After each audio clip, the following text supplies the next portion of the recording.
Sabe, vamos tratar de um tema aqui bem jogo rápido. Será que Deus é a favor de genocídio? Já parou para pensar nisso? Não? Então fica ligado.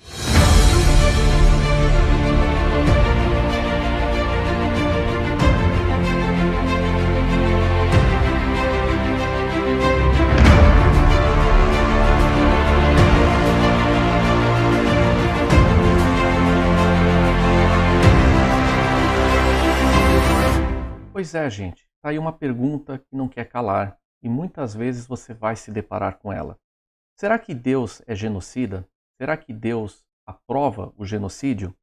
Esse é um argumento muito utilizado por ateus ou por pessoas que duvidam que a Bíblia tem um conteúdo verdadeiro e simplesmente porque elas duvidam que Deus seja um Deus bom.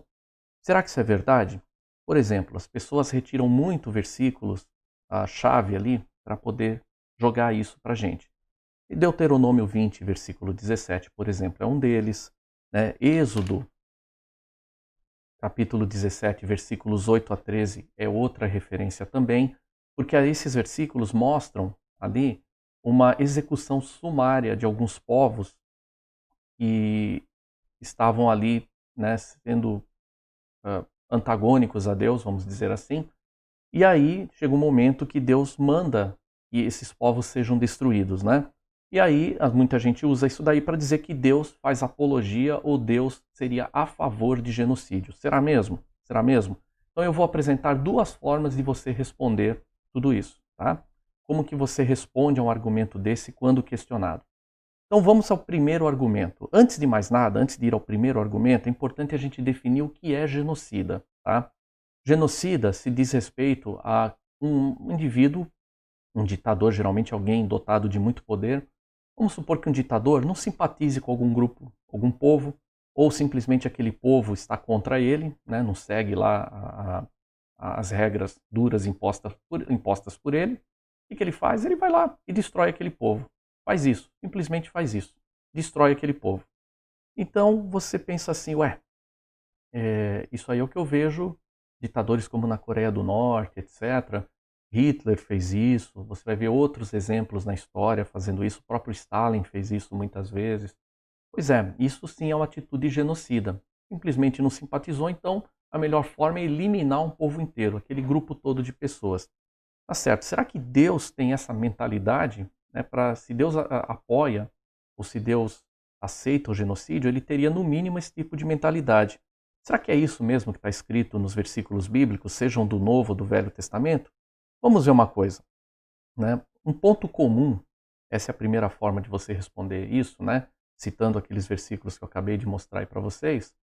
Bom, um ponto muito comum é que um grupo de povos que estava presente, ou um ou mais, todos os grupos, melhor dizendo, que estavam presentes naqueles versículos, todos eles fizeram coisas abomináveis diante de Deus. Tá?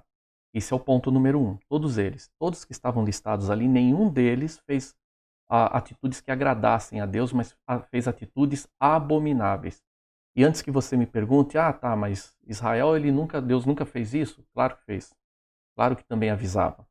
Né? Porque se você olhar no livro de 1 Reis, 2 Reis, você vai ver que tinha reis que assumiam Israel ou assumiam Judá e faziam coisas que eram boas ou coisas que eram abomináveis diante de Deus. Sempre vinha depois disso.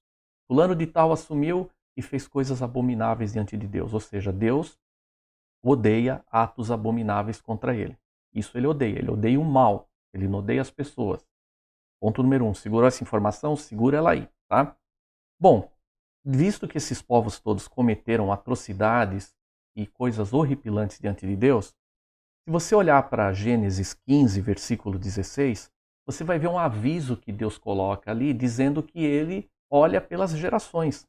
Então ele está olhando ali até gerações, várias gerações. Lembrando que uma geração bíblica é de 70 anos, em média. Tá? Você olha isso ali em vários trechos da Bíblia, você vai ver isso. Mas o que está escrito ali em Gênesis 15, 16 é um aviso para que os povos não façam atos abomináveis diante de Deus. Né? E aí, aconteceu exatamente isso? Nunca nenhum povo fez algo abominável diante de Deus? Não, a gente vê atitudes realmente abomináveis. Vamos ver? Por exemplo, lá em Levítico 20, você vê povos ali sacrificando crianças a Moloque, né? A um deus pagão, ou um demônio, ou alguém da alta hierarquia satânica lá, que é daqueles anjos caídos. É ali um povo fazendo sacrifício de bebês, de crianças, jogando numa fornalha para que aquilo abençoasse a casa deles. Que absurdo é esse? Que absurdo é esse? Será que nosso Deus permitiria sacrifícios humanos, né, perante ele? Né? Agora, se você olhar em Levítico 20, dos versículos 2 a 5, depois você lê aí, eu vou deixar citado que é para você pegar a Bíblia e ler depois, e confirmar, tá? Você vai ver ali que Deus fala, isso tem que parar. Parem com isso. Já são centenas de anos que Deus está avisando. Não é uma coisa que Deus começou a avisar ali. Parem com isso. E Deus falava, pare com isso. Agora, precisa alguém ficar centenas de anos, cometendo o mesmo erro, sendo que Deus tem avisado por centenas de anos, né? Não, né? Acho que se a gente for mais esperto, a gente para com aquilo imediatamente. Eu acredito que seja assim. O problema é que nós não fazemos assim, nós, humanidade, não fazemos. Então, havia um aviso constante ali, repetido o tempo todo. E repetidamente, Deus avisa um povo quando ele está fazendo algo abominável diante dele. E quando o povo realmente fecha os ouvidos e fecha os olhos diante de Deus, é isso que você vai ver, a destruição. Porque ela é o último dos julgamentos, a última das armas que Deus pode utilizar, infelizmente, porque ele precisa extirpar o mal. Aí você vai para Deuteronômio 20, dos versículos 16 a 18, aí você vê o contexto correto, direitinho, de por que aquelas pessoas, aquele grupo de pessoas, teve uma ordem para ser destruído. Tá? Tem todo um contexto diante disso, né? Que nenhum deles ouviu a Deus, nenhum deles realmente parou para ouvir e se arrepender, né? E as pessoas hoje me perguntam assim, poxa, Marcelo, mas se Deus é um Deus tão bom, por que ele deixa o mal acontecer? Por que ele deixa essa pandemia aí acontecer? Por que tudo isso? Por que tanta violência, né? E por que ele não faz nada para parar? Será que ele não faz mesmo? Né? Porque esse exemplo que eu acabei de citar foi isso, foi centenas de anos Deus avisando as pessoas parem com essas atitudes abomináveis. E a humanidade de hoje não é nem um pouco diferente daquela. Ela continua praticando abominações diante de Deus. Fazendo isso, Deus avisa, avisa e avisa e avisa. Não é? O julgamento só vem quando ninguém se arrepende, porque Deus chama, avisa, repete, ele chama ao arrependimento e quando nada acontece, aí alguma coisa Deus tem que fazer para extirpar o mal. Então Deus sim, claro que tem vontade de parar o mal. Esse exemplo de Levítico, esse exemplo dos povos sacrificando crianças a Moloque, é exatamente isso. Deus não muda, é a mesma coisa hoje. Então está aqui a primeira forma de você responder esse tipo de argumento. Tem uma segunda forma também. Né? A Bíblia, quando você lê a Bíblia, você tem que ler com muito cuidado, com extrema atenção. Claro, você tem que ter a sua inspiração no Espírito Santo, mas tem que ler com muita atenção, porque ela é um conjunto de registros históricos muito importante, utilizado por filósofos, por historiadores, por estudiosos de linguística da cultura antiga do Oriente Médio. E isso é sim esse texto bíblico, os textos bíblicos, aliás, são sim uma fonte muito fidedigna para análise sim histórica. Eu já mostrei nos cursos anteriores, que a gente já fez aqui, estão todos aí no ar, basta você acessar no nosso canal, né, que você vai poder ter acesso a todos os conteúdos que a gente publica. E lá você vai ver que tem registros históricos bíblicos e extra-bíblicos e não estão, de forma alguma, contrariando a história. Pelo contrário, estão confirmando. Então, se você pegar historiadores, filósofos, né, estudiosos de linguística do Oriente Médio, eles notaram algumas coisas. Tem exatamente uma coisa em especial.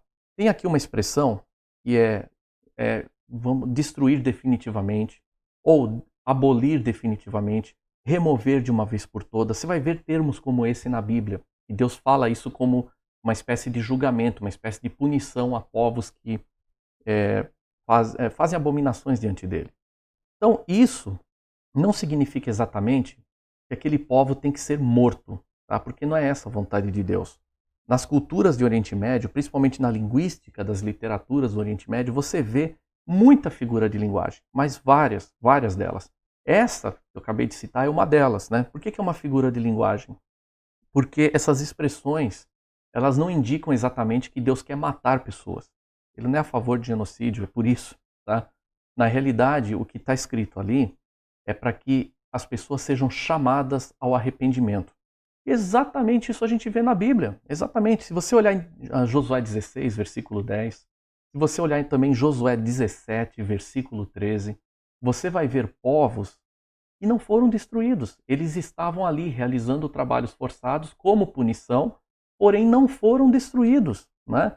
Anos depois de Deus ter avisado esses povos, volta lá para Gênesis, volta lá para livros anteriores a Josué, esses mesmos povos tinham sido avisados, né, que parassem de fazer aquelas atrocidades diante de Deus.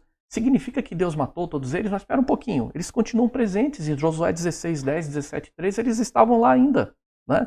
Deus não falou que ia destruir a todos? Então, gente, também, por isso, essa é uma prova de que a figura de linguagem utilizada não necessariamente diz literalmente que Deus vai matar a todos. Não é isso. Pelo contrário, Deus é um Deus que é vida. Não ele estaria se contrariando, né? Então, você vai achar várias referências dessa. Eu vou deixar uma literatura interessante aqui, que é o livro do Paul Copan, que se chama Is God a Moral Monster? Que em português quer dizer, será que Deus é um monstro moral? Olha que título interessante. Então, Paul Copan faz um trabalho interessantíssimo, pegando todas essas expressões, né? E essa expressão em si, e ela diz assim, ultimadamente vai destruir, como última instância vai destruir, coisas assim que você vai encontrar, ela não quer dizer exatamente que matar literalmente. Ela quer dizer que Deus quer tornar aqueles povos inofensivos. Ou seja, ele quer tornar Deus, ele quer tornar o povo, melhor dizendo, um povo que aquele mal não está sendo mais praticado no meio deles. É isso que quer dizer, tá? Então os estudos que estão nesse livro, eles demonstram exatamente que Deus não destruiu nenhum dos povos, porque existem registros bíblicos e extra-bíblicos que aqueles povos continuaram lá após todos os avisos, todos os, sabe, todos aqueles avisos que Deus colocou, olha, estou avisando, para com isso, todas as chamadas de arrependimento. Então Deus não matou aqueles povos, né? Eles estavam ali presentes. Então, a linguagem, quando a gente está utilizando, a gente está lendo a Bíblia, é muito importante você ter várias traduções na sua casa, você comparar, se você tiver dúvida de algum versículo, porque ele pode sim ser algo que vai apontar para uma figura de linguagem muito importante para você entender o contexto real daquilo, tá certo? Então, respondendo à pergunta, Deus é a favor de genocídio? Óbvio que não. Mas Deus, ele faz tudo para extirpar o mal ou para parar o mal? Sim, isso ele faz. Então Deus, ele quer fazer com que o mal acabe. Então como ele faz isso hoje? Através da igreja, através de você. Ele quer com que você, não é só a igreja, todo ser humano, a igreja está aqui, ó, não está no templo, não é para você ser membro de uma igreja X ou Y que você vai fazer isso. Deus chama as pessoas ao arrependimento, salvação é individual, e ele faz de tudo para extirpar o mal. Ele não quer a presença do mal, tá certo? Se você gostou desse vídeo, gente, não esqueça de deixar aqui a sua inscrição, se inscreve no nosso canal Apologetics Now, ativa as notificações, né? E deixa também o seu like, o seu joinha. Compartilhe esse vídeo, ajuda todas as pessoas que você puder com esse tipo de informação, porque muitas delas podem estar com essa dúvida, podem estar cativas por conta de uma informação mal dada, uma informação mal lida, e está lá escrava de uma informação, sendo que Deus te chama para a liberdade. Gálatas 5:1, Deus fala, o próprio Jesus está ali através das cartas de Paulo, é para a liberdade que Cristo vos libertou. Ele não vos libertou para uma prisão, para uma escravidão. Entenderam? Por isso que a palavra é para a liberdade que Cristo vos libertou. Parece um pleonasmo, mas ele enfatizou porque muita gente se liberta para entrar noutra escravidão. Esse texto aqui, esse conteúdo desse livro, seja de utilidade para você. Nos vemos na próxima. Um forte abraço para você. Tchau, tchau.